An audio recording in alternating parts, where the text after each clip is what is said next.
অভিনব কায়দায় তরমুজের ভেতর করে ইয়াবা পাচারকালে বিশেষ অভিযান পরিচালনা করে মালিকবিহীন অবস্থায় ১,৫০০ পিস ইয়াবা ট্যাবলেট উদ্ধার করেছে কুষ্টিয়া ৪৭ ব্যাটালিয়ন বিজিবি।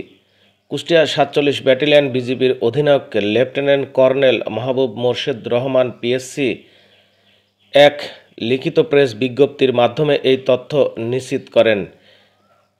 তিনি জানান, নায়েব সুবেদার নিজাম শিকদারের নেতৃত্বে সদর ব্যাটালিয়নের একটি বিশেষ টহল দল কুষ্টিয়া শহরের লালন চত্বর ত্রিমোহনী কদমতলা নামক স্থানে মহেশকুণ্ডী হতে কুষ্টিয়াগামী সাজিম পরিবহন বাসে তল্লাশি অভিযান পরিচালনা করে তরমুজের ভেতরে রাখা ১,৫০০ পিস ইয়াবা ট্যাবলেট মালিকবিহীন অবস্থায় উদ্ধার করা হয়। উদ্ধারকৃত ইয়াবা ট্যাবলেটের বাজার মূল্য ৪,৫০,০০০ টাকা। উদ্ধারকৃত ইয়াবা ট্যাবলেট ধ্বংসের নিমিত্তে ব্যাটালিয়নের মাদক স্টোরে জমা রাখা হয়েছে এবং এই বিধি মোতাবেক কুষ্টিয়া সদর থানায় সাধারণ ডায়েরি করা হয়েছে।